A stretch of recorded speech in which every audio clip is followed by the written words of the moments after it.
El doctor en Derecho y consejero adjunto de Control Constitucional y de lo Contencioso de la Presidencia de la República, Raúl Jiménez Vázquez, explicó que cuando se publique el decreto de la supremacía constitucional será parte inseparable de la Constitución, de cumplimiento absoluta y definitivamente imparable. Durante la mañanera de la presidenta Claudia Sheinbaum, este jueves 31 de octubre, Vázquez añadió que lo aprobado en la Cámara de Diputados y Senado y ya en algunos congresos locales no es ninguna novedad, ya que desde la Ley de Amparo se mencionaba que el juicio de amparo es improcedente contra reformas. ¿Qué quiere decir supremacía constitucional? Quiere decir que la Constitución, la Carta Magna, es el texto fundante del orden jurídico mexicano, federal, estatal y municipal. La Constitución tiene supremacía porque justamente impera absolutamente y está por encima de todas las disposiciones constitutivas de la pirámide normativa del derecho nacional. Ahora bien, la Constitución no puede ser una Carta Magna inerte, impávida, absolutamente desertora de los procesos constitutivos de la dinámica social.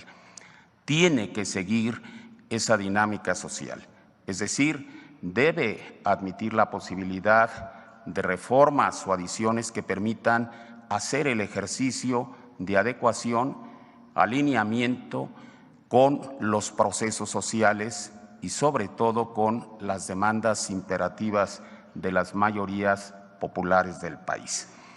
Y esta idea de que la Constitución tiene supremacía, pero que debe admitir un mecanismo de reformas o adiciones, fue sabiamente prevista por el histórico, el grandioso, el maravilloso Constituyente de Querétaro de 1917.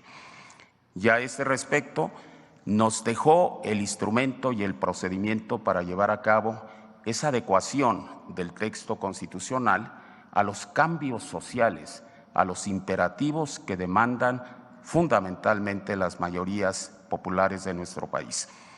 Y así fue como en el artículo 135 de nuestra Carta Magna, que no ha sufrido modificación alguna desde su promulgación el 5 de febrero de 1917, se consagran el órgano y el procedimiento para llevar a cabo reformas o adiciones a la Carta Magna.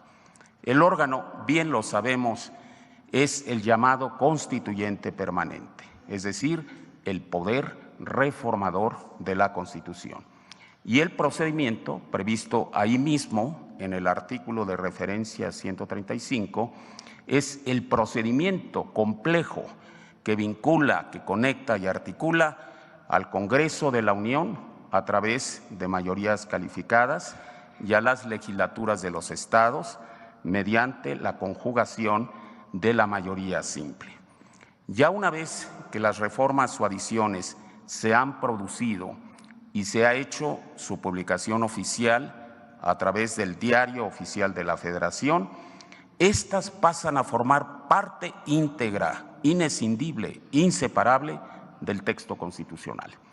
Y eso justamente ha ocurrido y está ocurriendo con las reformas constitucionales promovidas por el gobierno de nuestra Cuarta Transformación. Y eso, sin duda alguna, va a ocurrir con la reforma trascendental a los artículos 105 y 107 constitucional. Cuando ello ocurra, que será en un breve lapso, en virtud de que el poder reformador de la Constitución está en la etapa final, es decir, en la aprobación por la mayoría de las legislaturas estatales, habrá de ocurrir en las próximas horas.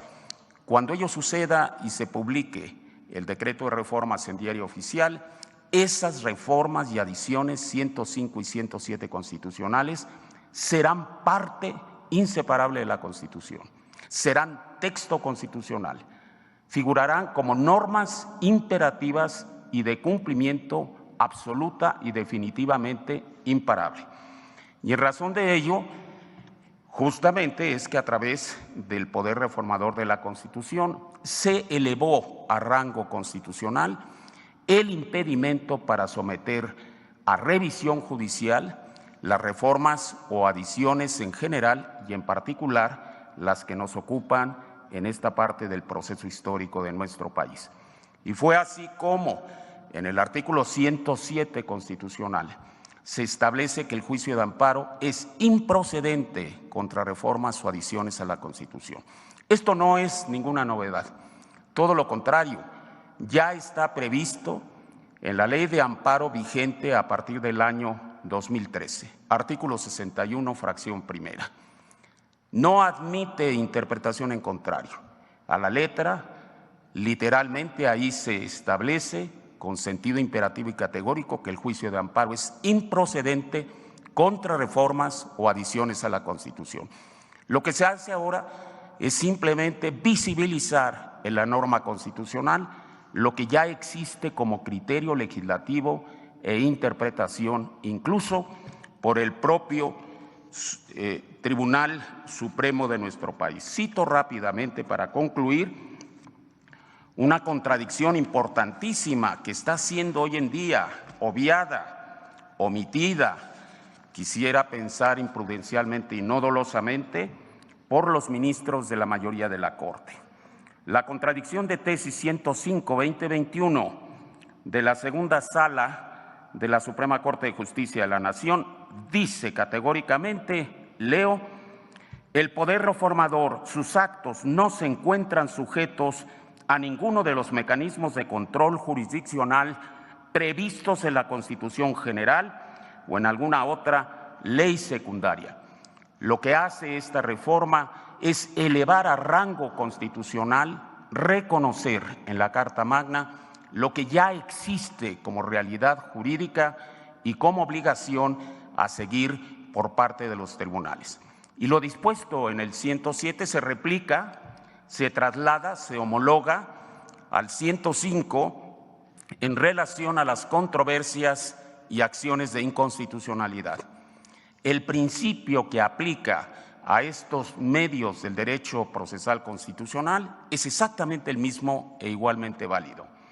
Los actos del poder reformador son actos soberanos y, como lo ha dicho la propia Corte en esta jurisprudencia por contradicción de tesis del 2021, no son susceptibles de impugnación alguna.